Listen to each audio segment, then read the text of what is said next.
Good day, everyone. The first application tool that I'll discuss right now is Grammarly, used as a grammar checker.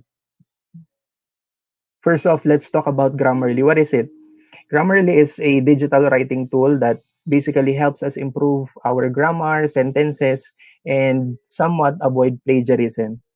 So it's just like a two-in-one software that hits grammar checking as well as plagiarism checking.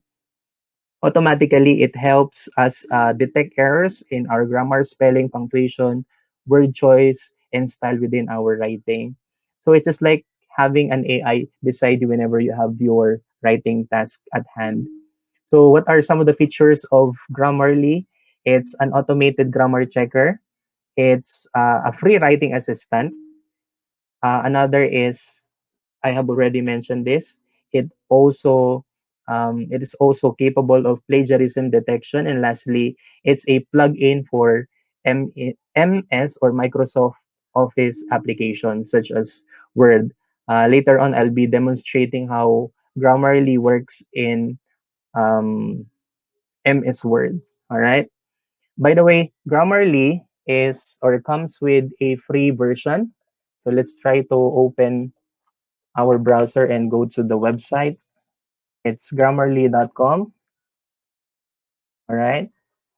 So as I have said, it comes with a free version, uh, but everything that comes for free has their downsides, so to say. Okay. It always comes with a hook because if you want to maximize your use of any application or software, most of the time you have to pay. All right. Uh, you are encouraged to use the paid version. So it applies the same here in Grammarly. But anyways, I would like to share my personal experience. By the way, Grammarly came into being in 2009, and it came from Ukraine. No, the people who developed this particular application are from Ukraine. And since then, I've been using this as an assistant, as a helpful tool whenever I write something. But during those times, I've been using the basic version. So what does the basic version uh, includes? So just like the premium account version, it checks the grammar, spelling, and punctuation, but with limited access to conciseness and tone detection. Later on, it'll be clear to you what I mean by conciseness and tone detection. All right, so let's explore this the homepage of their website. So, by the way, it's aside from being a plugin for MS Office. It can also be a Chrome extension. So I'll try to demonstrate it to you now. Grammarly, when added as an extension for the Chrome browser, will let us edit our work in terms of grammar, spelling, punctuation in any Google apps such as Gmail. So later on, I'll try to demonstrate how uh, this extension works in Gmail. So once you have already added Grammarly, it will become a part of your extensions for the Chrome browser. So it's in here. Grammarly is already activated.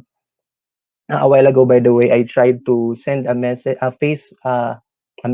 to a friend via the Facebook Messenger app, and I was able to notice that Grammarly also tries to edit some of the things that I have sent to that particular friend of mine. Maybe the reason why Grammarly still applies in Facebook is because I opened the app in a Chrome browser. All right. So now I'll try to demonstrate to you how Grammarly works in a Google app, to be specific in Gmail. So I have clicked the compose mail button, and I have already pre-encoded here a sample message, and I intentionally misspelled some of the words to clearly demonstrate how Grammarly edits grammar or spelling, punctuation, etc. So the way to edit this is you notice some notifications at the right bottom corner of this message panel. So you click any of these notifications here, and it will lead us to a pop-up panel like this. On the left side is the message in Gmail, and on the right, you got suggestions in terms of how are we going to correct the misspelled words, or maybe what's this one? Uh, make some corrections related to grammar. On the further right corner, there is a panel right here, and these ones are some of the aspects of grammar that we can check. Say this one, it's about correctness. This message I have encoded in Gmail, uh, it has 8 alerts. Okay, so by correcting these alerts, it will help us improve our spelling, grammar, and punctuation. We got no problem with clarity as well as engagement, but in delivery, there is one alert, so maybe we can check that out later.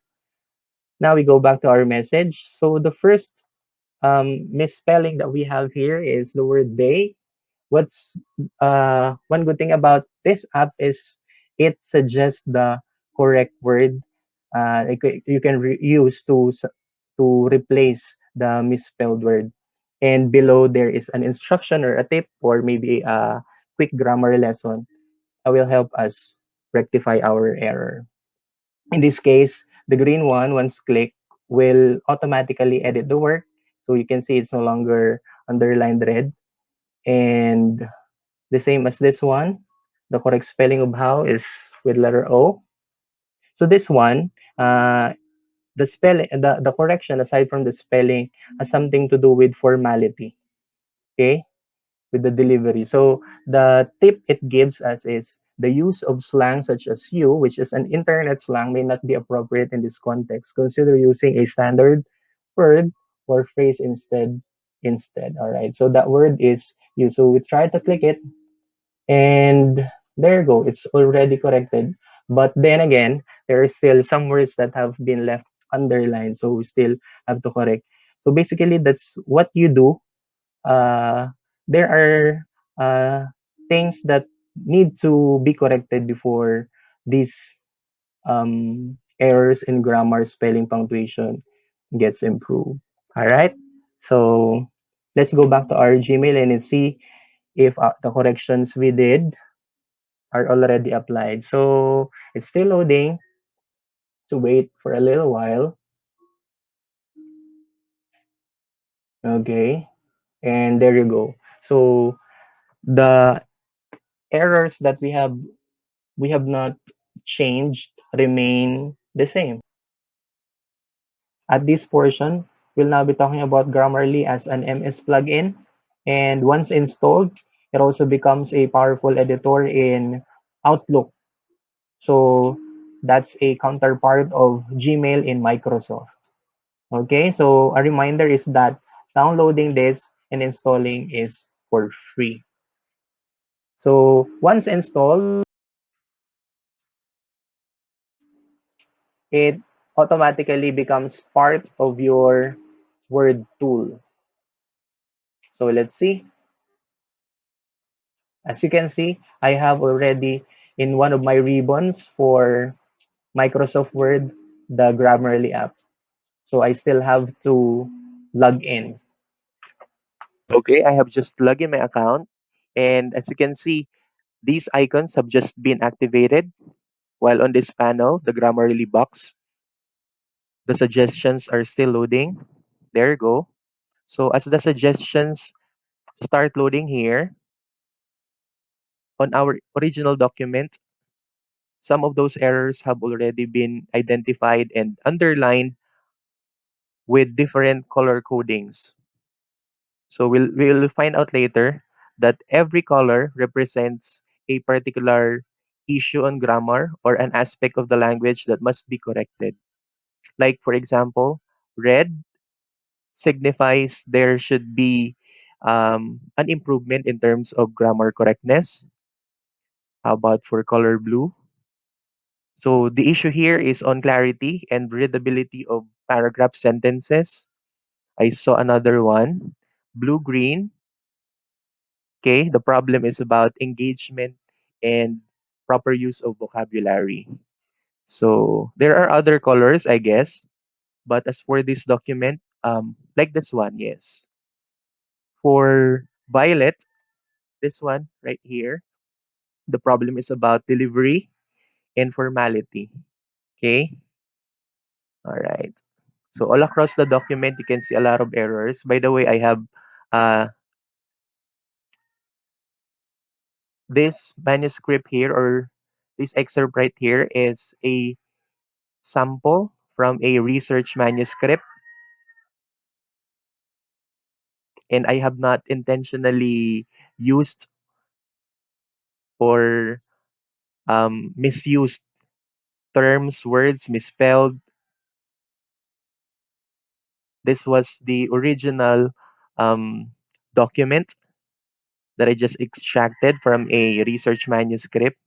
So there you go. This is where we will appreciate really the this powerful editing tool, Grammarly. By the way, the one that I'm using right now is a premium account, meaning this has been availed for a fee. And as you can see, um, the version of my Microsoft Word is the updated one. Let's check it out here. So as you can see, this is already the Office 365 version that has been given to us by DepEd for free. So for those teachers who have not yet availed of this gift from the department, you are missing a lot, I tell you. So might as well approach our IT officer, Sir Deo, to get your personal account Office 365. Okay? So, and as I was saying a while ago, uh, the Grammarly account that I'm using is the premium version. That's why I can see a lot of corrections, and the system is able to generate a lot of suggestions in terms of how we could apply correctness in the use of grammar. So if you're just simply using the basic version, some of the icons here are deactivated and there's no way for you to make use of them. So let's look at the issue. So all the issues identified by Grammarly amount to 20. But if you're going to use the basic version, maybe since these functions have been turned off, the system will maybe just be able to identify 10 or less. So that's the beauty of using the premium account. So Grammarly is really an absolutely fantastic editing tool. So this is a big help for us. Like if you're unaware that you're already being too wordy or overusing stuff, Grammarly is here to remind us about ways how we can improve our use of the language. My reminder is that for you to be able to access Grammarly, you have to be connected to the internet at all times. And you will notice as we go along the way that there are editing that are correct, but you can choose not to follow them. It has something to do with the writer's personal stylistic reasons. Well, this is something that applies to people who possess or to teachers who possess proficient level of literacy in the use of language. So for beginners, as you keep on using this particular application, you'll get the hang of it. Eventually, you learn about grammar until you acquire some level of mastery over the language. So, let me continue exploring this premium account of Grammarly. So, there you go.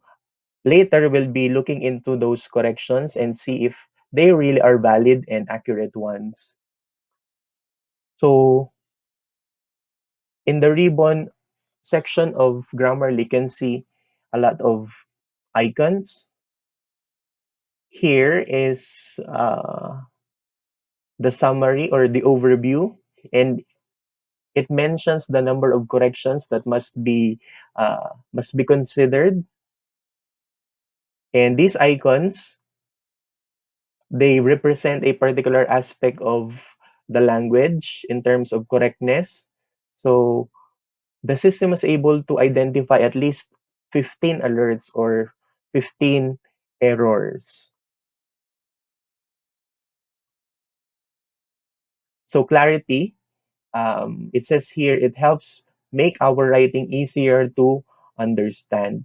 And it has something to do with the readability as well.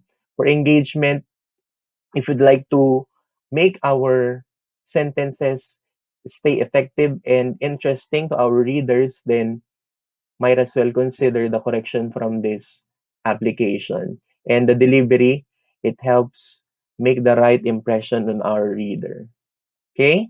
So right here, when this gets turned on, Grammarly checks the document for possible instances of plagiarism. But I've been reading a lot of reviews about Grammarly, and the conclusion is that it's only able to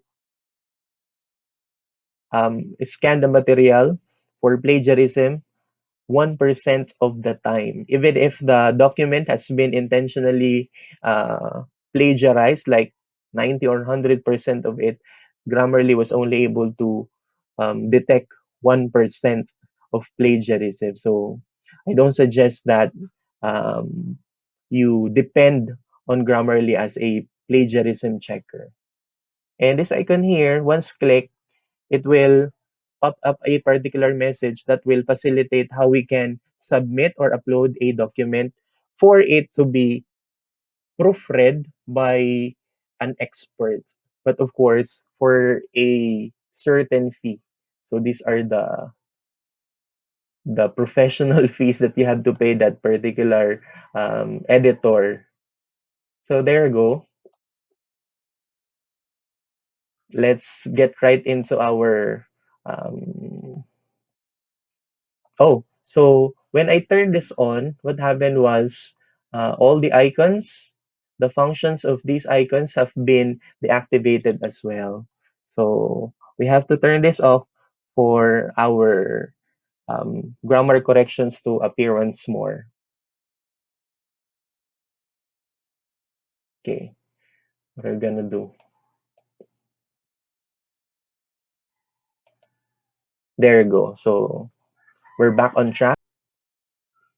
Let's jump into action. First off, we check this one. Okay, so the correction given by Grammarly is that this is a dangling modifier, and below is a grammar tip which reads the subordinate phrase taking into consideration the characteristics of today's youth does not appear to be modifying the subject education. The suggestion given is rewrite this sentence to avoid dangling modifier. There are times when Grammarly doesn't have any suggestion or pre-written correction. So for this one, the writer should be the one to revise this until Grammarly no longer detects it as a grammatical error. So let's skip that one and we move on to another error.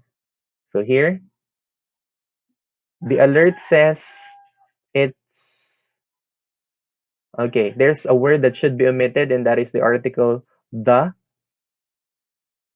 because it appears that that word is unnecessary in this context. Consider removing it. So let's see. So upon clicking on our document, it gets corrected automatically. Okay, so you can undo the correction done. So it's up to you. By the way, there are times I'd like to make an emphasis on this.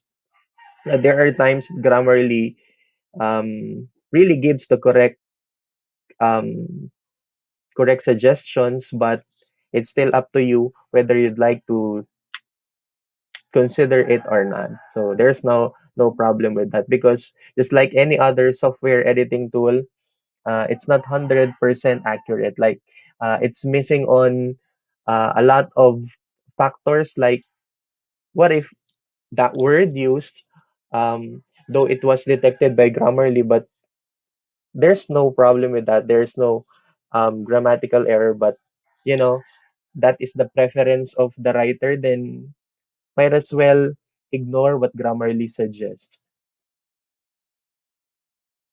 Okay, what else? So another correction is this one right here. So there should be a comma. So we just have to click it here and voila, just like magic. However, there is another correction given. So let's look into it. Okay, so one of your quotation marks may be in the wrong place. Consider removing the quotation mark. So what's the proper way with this one? Okay, but if I were to decide on this, the proper usage of comma must be here. See? There. So I was not expecting this actually. But I guess Grammarly is not correct when it suggested that the comma be inserted just before our quotation mark. So here is this one. But I guess most of the time, like 90 or even more, because Grammarly is a very popular tool among professional writers, freelancers, even teachers. So I'm not saying that Grammarly doesn't work. Actually, I suggest it. It's a solid tool that generate great results and will make you a great writer. Okay, next up is this word here, and the suggestion is we should add the article the. So we just follow what Grammarly suggests as well as this one. Okay. And this one is another correction which is quite unique because I guess this is the only alert identified by this tool and proper use of vocabulary. Like for this one, once again, it's the personal preference of the one writing. Like for him or her, key is the best word, but for Grammarly, it's not. Later, I'll explain the reason behind why does Grammarly suggest or makes an alert about this one. But say we accept the correction given by Grammarly. So let us first read the suggestion. The word key is often overused. Okay, I agree. Consider using a more specific synonym to improve the sharpness of your writing. So who would have thought um, key would be an alert for Grammarly? But anyways, let us how about I like the word crucial factor of effective use of ICT in teaching. And for this one, hard to read sentence. It's color blue. It has something to do with clarity, readability. A knowledgeable audience might find this sentence hard to read. Consider removing any unnecessary words, fitting it into two sentences. Ooh, so that's quite long. So here, a way that we can improve this sentence right here, a sample sentence. So compare the difference between the two. So this is quite shorter, and maybe some of the unnecessary words have already been omitted. Mhm. I guess we'll end here to lead you to this particular icon, adjust goals. One of the benefit of using the premium account is that it allows you to use or personal like make some customizations the way you use this tool. Let me see. A pop-up message says set goals, get tailored writing suggestions based on your goals and audience. So this is where AI comes in, wherein the writer is given some pretty much a lot of options, like for the audience who will be the readers of this particular write up. Um, as I was saying, the document that I chose is a research paper. So from knowledgeable, let's take this one, change into expert for formality. No, I'm not asking for it to be informal or neutral. It should be formal. And instead of academic, uh, we'll see academic, from general to academic. So did you notice it? A while ago, some of the, oh, even this one. No, no, no. So it's just loading. I was fooled. Okay. But if you noticed a while ago, this was underlined. We were alerted that this is quite like wordy or a very long sentence because our audience was the general public or people who are knowledgeable about some matters. But when I personalized how the functions of Grammarly, so I chose the expert, I chose academic, I chose the formal format. So it no longer detects it as, because in research writing, uh, it's technical writing, by the way. But if it's for the general public, of course, this might look confusing or too too long, too wordy to read and understand. So there you go. That's the beauty, by the way, of this tool. Everything is made just, in a swing of the magic wand. Everything comes um, to your favor.